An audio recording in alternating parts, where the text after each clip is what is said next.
Hello and a very warm welcome to the next episode of The Joy of Basing with me, Matt Sexwish.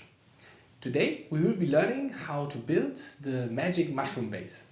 Magic mushrooms are something that are not so often found in our real life. I wanted to create a base where the mushrooms are really gigantic and really huge.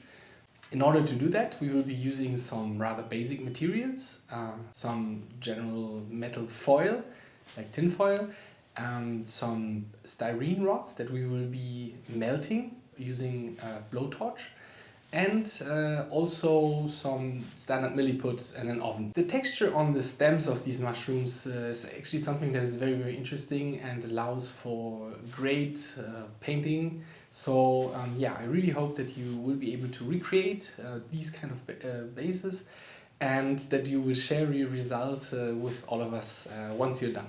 To build the magic mushroom base, we will be using some very fine sawdust that I have collected in a local wooden workshop.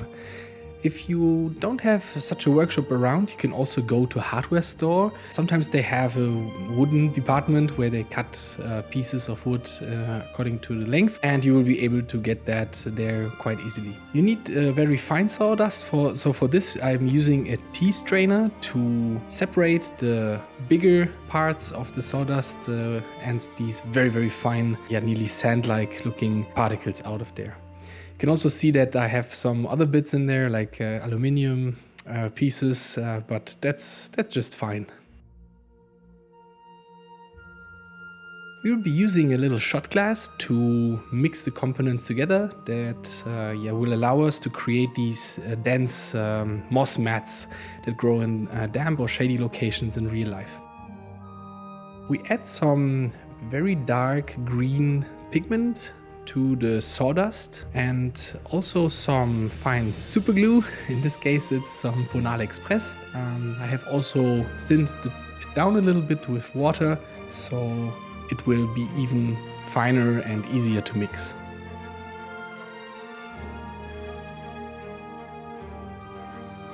Mix this very carefully using your coffee stick.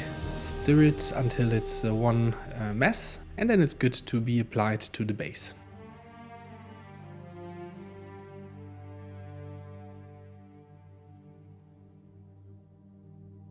Before you apply it to any base, it is important to roughen it up. That way the moss will really connect to the base and not come falling down. I really want to apply this moss in different layers, so the result will look more realistic. If you look at moss pads like that, you will find that they are much like cushions. So they are not just one puffy pillow, but they are smaller pockets or like smaller cushions that form a moss pad.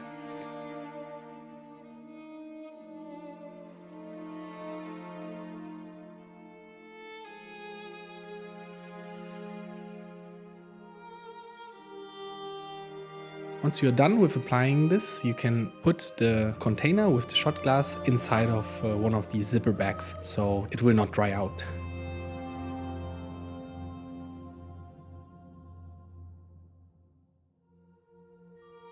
Okay, now for the bigger dice box, we will do something that is pretty similar. We will roughen up the very smooth surface of the upper part of the dice box using a hobby knife. Always remember to cut away from you, not towards you. And then we will use some 3mm thick cork. You can easily break it over the edge, as you can see here, and remove the two smooth sides with your beaten up clippers.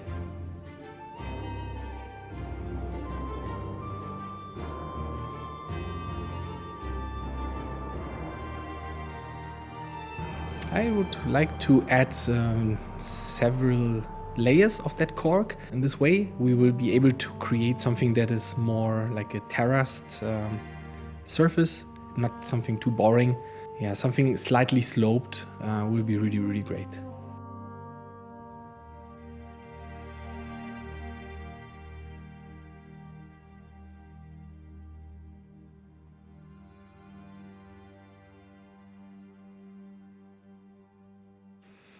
You can also use different thicknesses for the cork.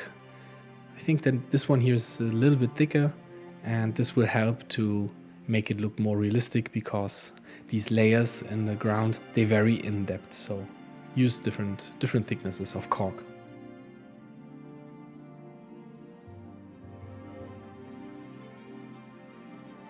Then we will apply some thick super glue to the surface and just stick the cork pieces on top of that one by one.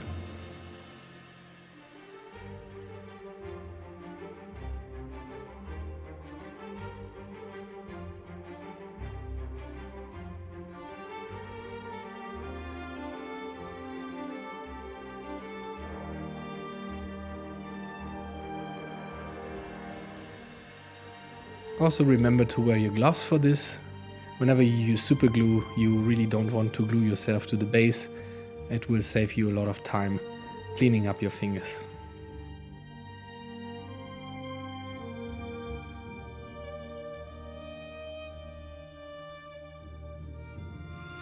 Okay, now we will take the mix that we have prepared before and we will apply that on top of these cork mats that we have put on there. After applying a small portion with our coffee stirrer stick, we can use the side of our black rubber glove to pat that moss down a little bit. This will really help to create a more even appearance, like something that looks a little bit more like real moss. So start building that up piece by piece. Continue adding some of that material on top of one another.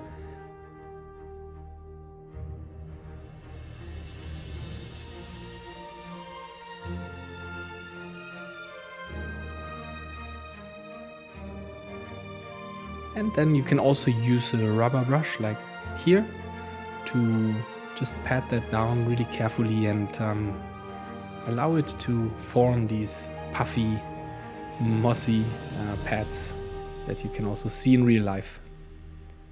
The rubber brush is really great for that because all material that sticks to it can be removed very easily afterwards. Same goes for your finger when you're using a silicone glove.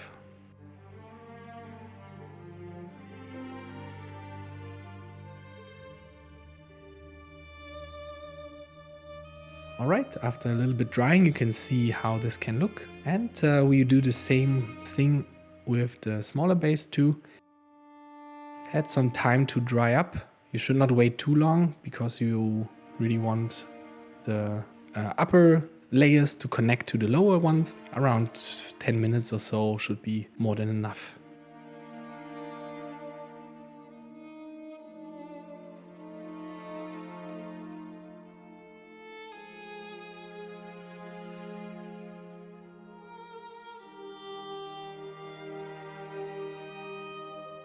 And you can see how I gradually add some material on top and start to pat that down with my finger. Yeah, try to work that into the surface that was there before, so the transition is not as visible, but still you can really sense the volumes that are there.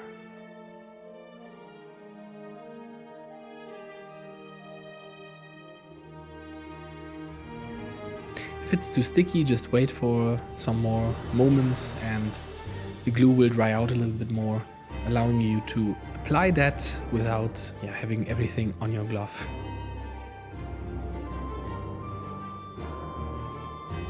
Okay, that's it. Looks really good and like the real thing. Okay, now it's time to build the mushroom caps. If you look at the different mushrooms, you will see that they have different shapes. There are some that are like spiky cones. Then most edible mushrooms have an umbrella-shaped cap. Then there are some vase-shaped mushrooms, some flute-shaped mushrooms, and also some bell-shaped mushrooms. I really want to offer you a big variety of these for your own mushroom projects, so I have chosen to build 3 of them. These bigger ones here are really great to have miniatures on them, something like platforms. But then there's also these vase-shaped ones that really look great too. Here I have a piece of wood and some paper clips, which we'll be using to put the sculpted mushrooms on. And we have some baking paper, because all of this will go into the oven later on to create some really nice textures. So as a first step, you will have to prepare a small piece of aluminum foil. It doesn't have to be too big. You can really crumple the aluminum foil together quite a lot and therefore reduce the volume of it. For those spiky cone mushroom caps, start to roll them around, as you can see here. Try to formulate these spikes with some thicker base on the bottom, a little bit like a trumpet maybe. And yeah, that's how you do it.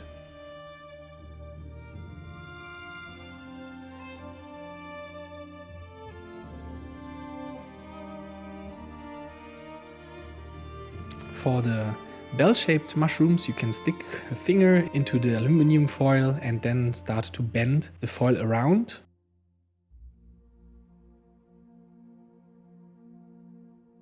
Then start to tuck in these sides underneath the bell-shaped volume. And once you're done, you can press the whole thing on a surface like your cutting mat, and therefore slowly really create that nice bell shape that you will need for this type of mushroom. You can also take the back side of your rubber brush. It should not have a too small diameter. This will allow you to smoothen out the shape and create something that you really want to have. And the next shape is this umbrella type of shape. And looks a little bit like a platform. You can really place miniatures on top of that. They can also be a little bit bigger if you want. And they can also have this kind of sloping hole in the middle. Just look at real life reference and you will see that a lot of mushrooms have really interesting shapes.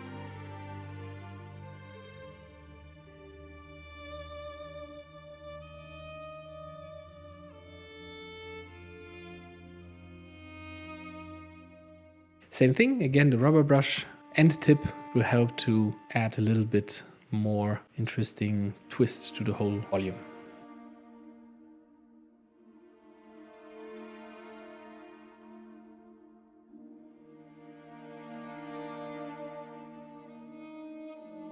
Alright, doesn't have to be perfectly round neither. These are mushrooms, so no mushroom is perfect. They are all different and you will have to prepare quite a lot of them so you can use them later on. Now I suggest you to find a nice piece of wood. In this case it's some oak, and I drill some holes in the oak using my power tool with the same diameter as a pin. These mushroom caps, they will go onto these pins once the putty is on there. Also we can shorten the pins a little bit because these are not the stems, they are just they're temporarily. It's important to have around a finger of space in between them. That way nothing will stick to one another when it's in the oven.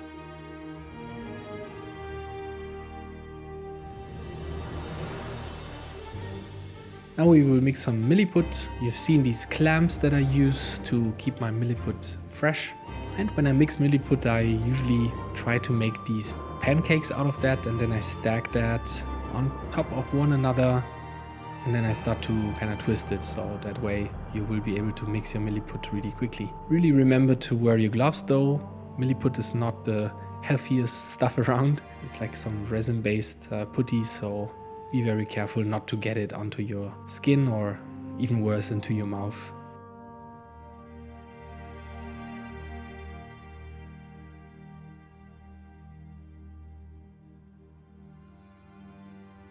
Alright, now you flatten a piece of that down and start to apply it around these spiky cones, for example. Once you have covered most of the surface, you can start rolling the whole cone around like that. Keep in mind to also have a little piece of milliput from below. This will afterwards be sculpted into these gills that mushrooms have, or into those sponges, depending on what type of mushroom that is and what you would like to have.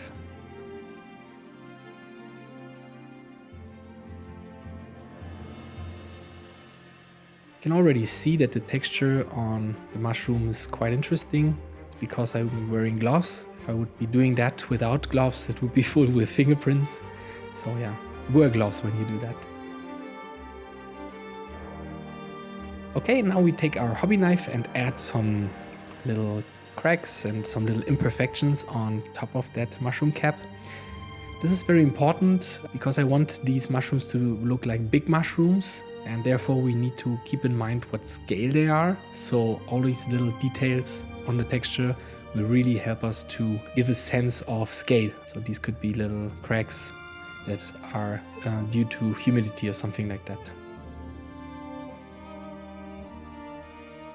And once you're done, you put that on your wooden holder and you can do the next mushroom. Okay, for those platform looking mushrooms, we will have to prepare something like a big flat pancake out of putty.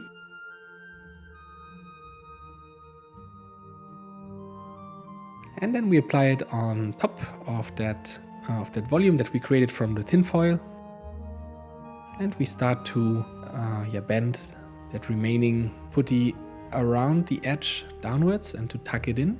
See that Milliput breaks easily. If you want to avoid that, you can also mix it with a little bit of green stuff. Green stuff and Milliput are really good friends, so to say, and the green stuff will make it a little bit more flexible and less brittle, as Milliput is quite brittle.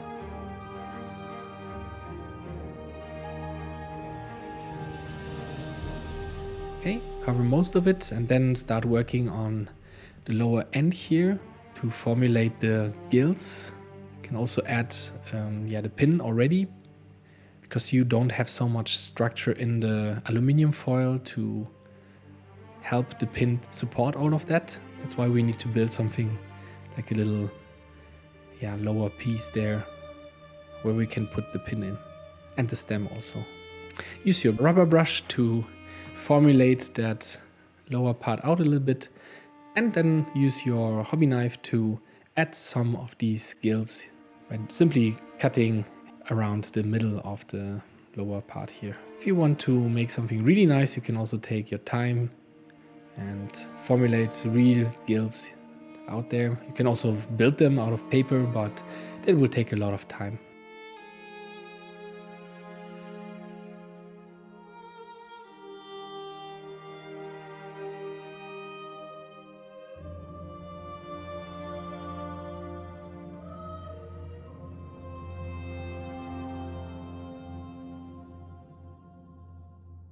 Okay, the pin goes in and we start to close that hole down a little bit using our rubber brush.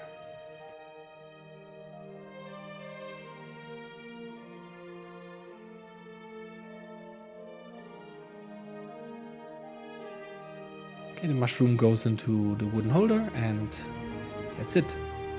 Okay, for the bell-shaped mushroom cap, we use a bigger piece of Milliput that we then apply on top of that, a bit like a ghost when children dress up as ghosts.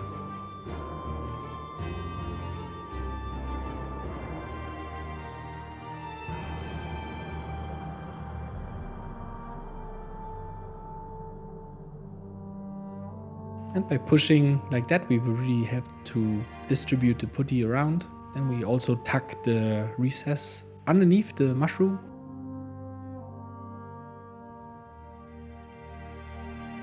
And we can add a little bit more substance here, because this mushroom will have something like a spongy lower side.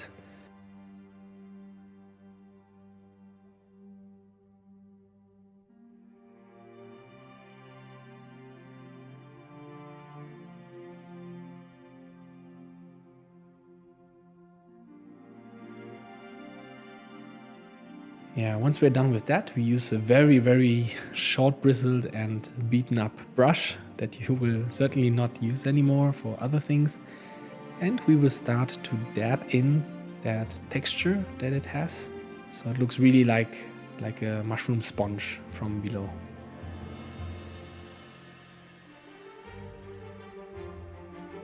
We can punch in the pin. And then it is important to also correct the side, the connecting parts of the mushroom cap and the sponge. Otherwise it will just look a little bit weird, so try to make a distinction between where the sponge is and where the cap of the mushroom is. And don't forget about these little cracks, those little cuts that should occur with big mushrooms like that. And as you can see here, after a while you will actually have quite a collection of different mushrooms. It is important that they don't touch one another, otherwise they will not look good. All this now goes into the oven at 150 degrees Celsius, that's around 300 degrees Fahrenheit, for around 10 minutes. The results will look a little bit like this, and maybe you've already noticed that the surface and the whole texture of these mushrooms have really changed. It kind of got a little bit bloated up and a little bit more interesting. So this is perfect for our little mushrooms here. Now I will be using 2 spherical milling heads. They also come under the name of ball cutters. Sounds cruel, but I'm using my Dremel to drill these holes on top of some of the mushroom caps. That is to symbolize something like maybe like an insect damage that has occurred here, or some type of weird acid that has fallen there. Keep in mind that this dust that is created here is quite unhealthy, so make sure to use a good respirator for that, otherwise you might become very sick and get problems with your breathing.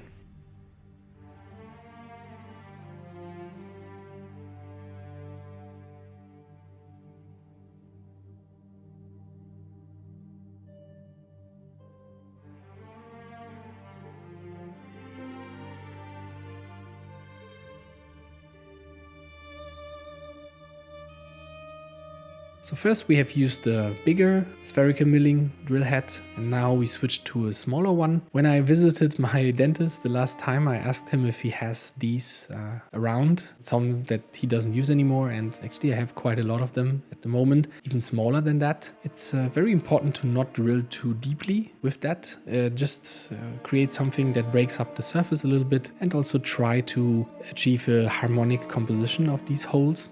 It is something that you can learn with time, I guess. You know, how to place these holes so they don't look too artificial or too weird.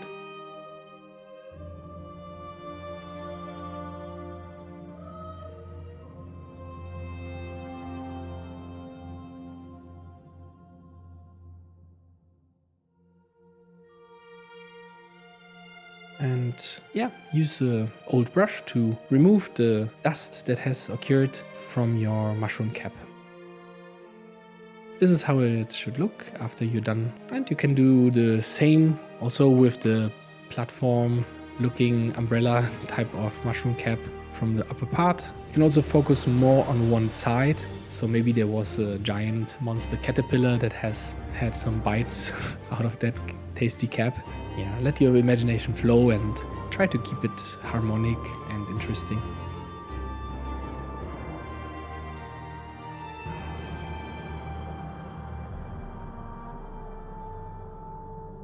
Once we are done with the mushroom caps, it's time to create these stems. Here you can see some of stems that I have done earlier, and now is also the time for a word of warning, because we will be creating these by burning some plastic. Some of you might ask if it's safe to burn plastics. Most plastics don't burn so easily. They melt and form out bubbles, and the plastic will burn then with an open flame eventually if you keep heating the plastic. It really depends on the plastic that you are burning, if it is harmful or not.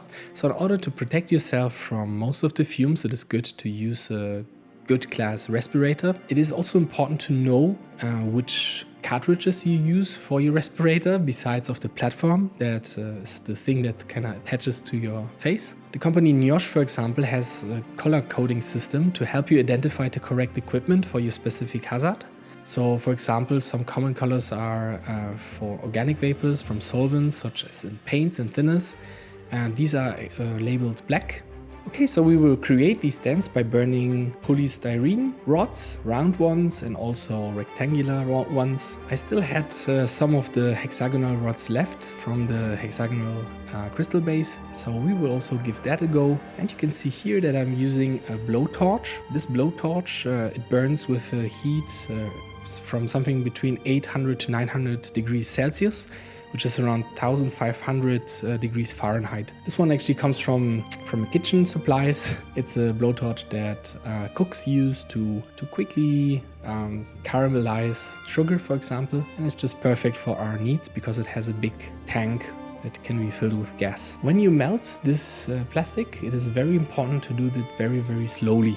Even though you cannot really see it inside of the rod, this whole rod and the whole plastic is still kind of boiling. In the flame, you can see the direct result of the heating because of the flame, but we want to extinguish the flame quickly because that will cause too much heat if we just keep it on there. You can experiment with shorter pieces as well before you go with your bigger pieces, and you have to really develop a feeling for what you have to do in order to get this into the right temperature zone.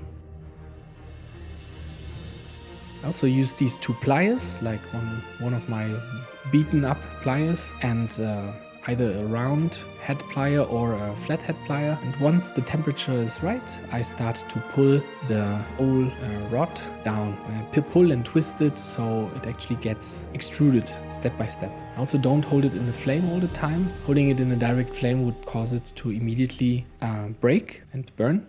So vary the distance from your plastic piece and the flame from time to time.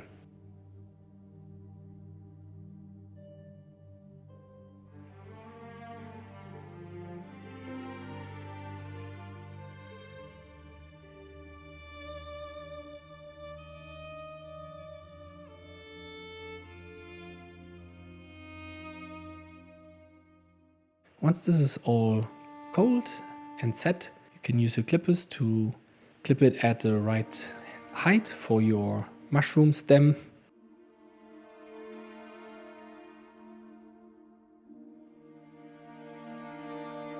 And then we will need to use our little knife here to cut a little bit from the top so it can fit in that little opening that we have created earlier with the milliput. This will also add a little bit more realism, because if you look at mushrooms from the lower side, they also have these weird little bits sticking out just like that.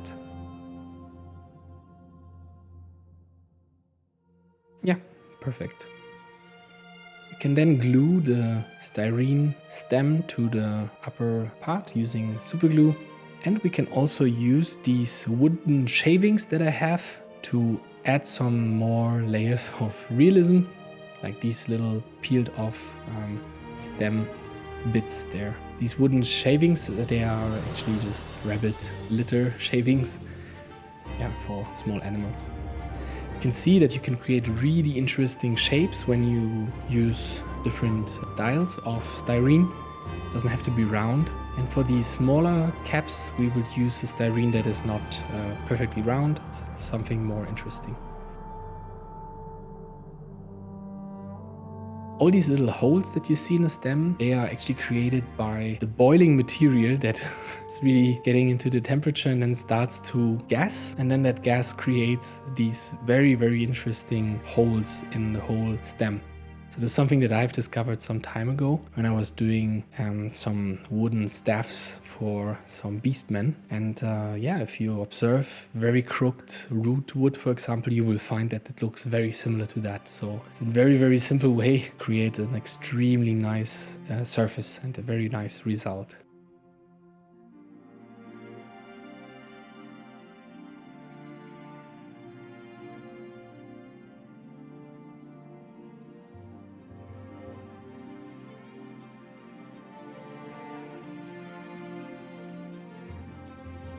It's also good to hide the marks of your pliers by just burning and smoothing the lower part down like that. This will be a very long mushroom stem. So these mushrooms are actually a little bit like trees in our fantastic scene here.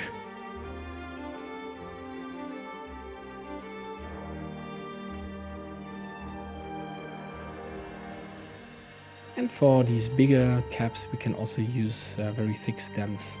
Okay, once you are done creating all these stems for those mushrooms, you can simply glue them onto your base. It is advisable to pin the bigger mushrooms to the base so they won't fall off. And you can accelerate the gluing process using some super glue accelerator like here. Just be careful because it attacks the styrene, so don't use too much of it, otherwise it will look weird.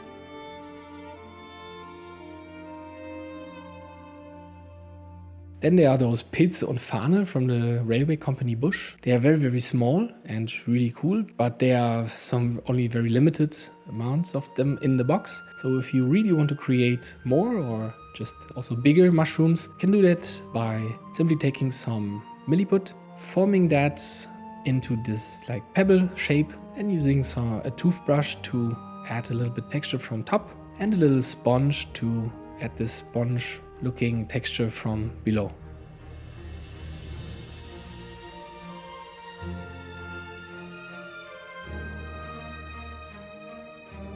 And that's done. You can also use milliput to form very tiny stems, and then you can cut them just like a sausage into these tiny pieces. These tiny pieces, they then connect to the mushroom caps. Glue them with some super glue.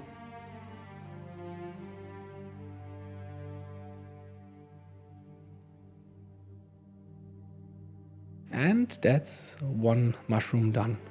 Mushrooms really like to grow near trees. Actually, they are also a symbiotic organism. So in the forest, you will always find some nice mushrooms near some trees. We will take some of this olive roots or like little pieces of wood here because it splinters really nicely and looks very realistic for the scale that we are using here. Just break it into some parts with your pliers. And then, as mentioned earlier, it is important to pin some of the higher mushroom stems to the base, otherwise they will just come flying off. So use your hobby drill and drill both into the stem of the mushroom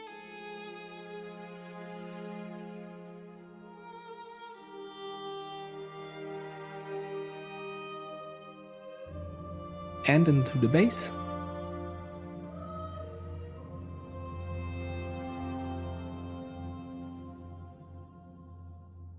Then add a little pin there with some super glue. Clip it off.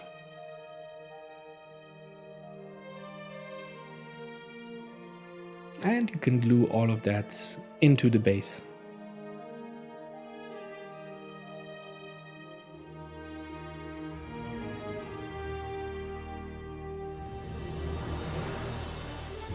Okay, now it's time to add some of these tiny little mushrooms there. It's a great way to show the real scale of these big magical mushrooms, because you will have something that you can relate to in the real life, like these little champignon looking mushrooms there. And then you have this like giant crazy mushroom towering above them, so that will create a really nice feel of scale for the whole base.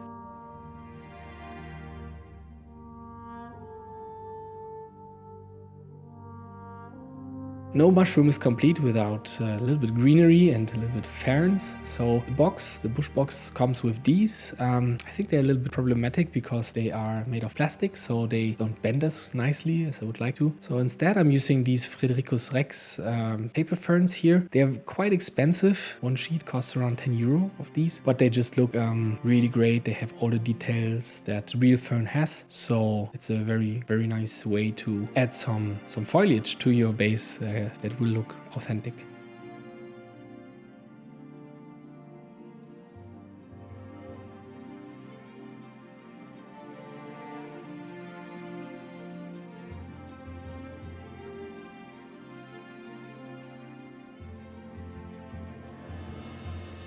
can also simply glue that on using some super glue. I would recommend using the thick one, otherwise the paper will soak up with some thin super glue. That will look just weird. and also vary the angle of the ferns that you attach there. That way you will create some additional elements that can really counterbalance your whole composition of that base. And yeah, that will look just very interesting and nice. Okay, that's done. I hope you enjoyed the whole building process. Next up, we will be seeing how we can paint all of that. All right, thank you very much.